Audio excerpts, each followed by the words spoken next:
Well, next I want to turn to Japan because the death toll there from the flooding, particularly in the west of Japan, has passed 150.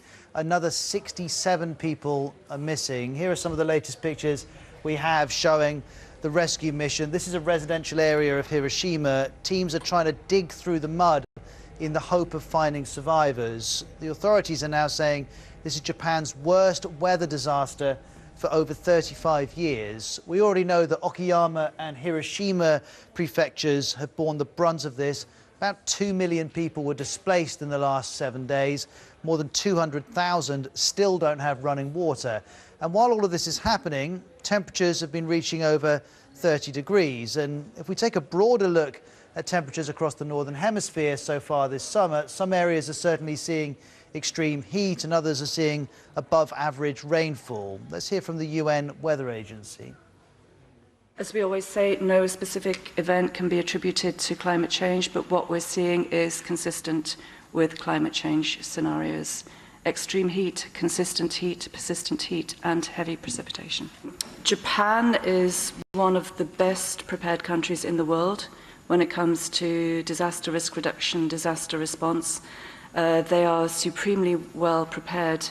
And so the magnitude of the casualties of the destruction that we're seeing now really is an indication of just how big and how extreme this was and how heavy the rainfall was in such a short period of time. Let's get more information now from our correspondent Lisa Hampley.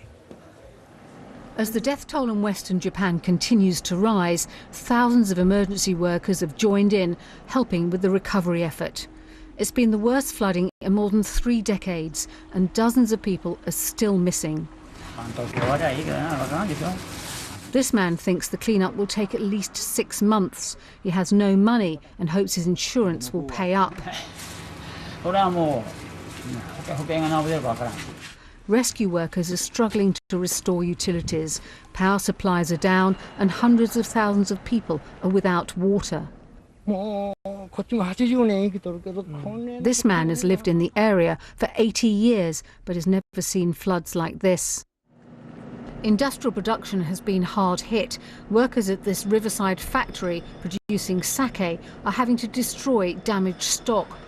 Company bosses think it will take months to return to normal output. Tens of thousands of people are living in emergency shelters in temperatures up to 33 degrees centigrade.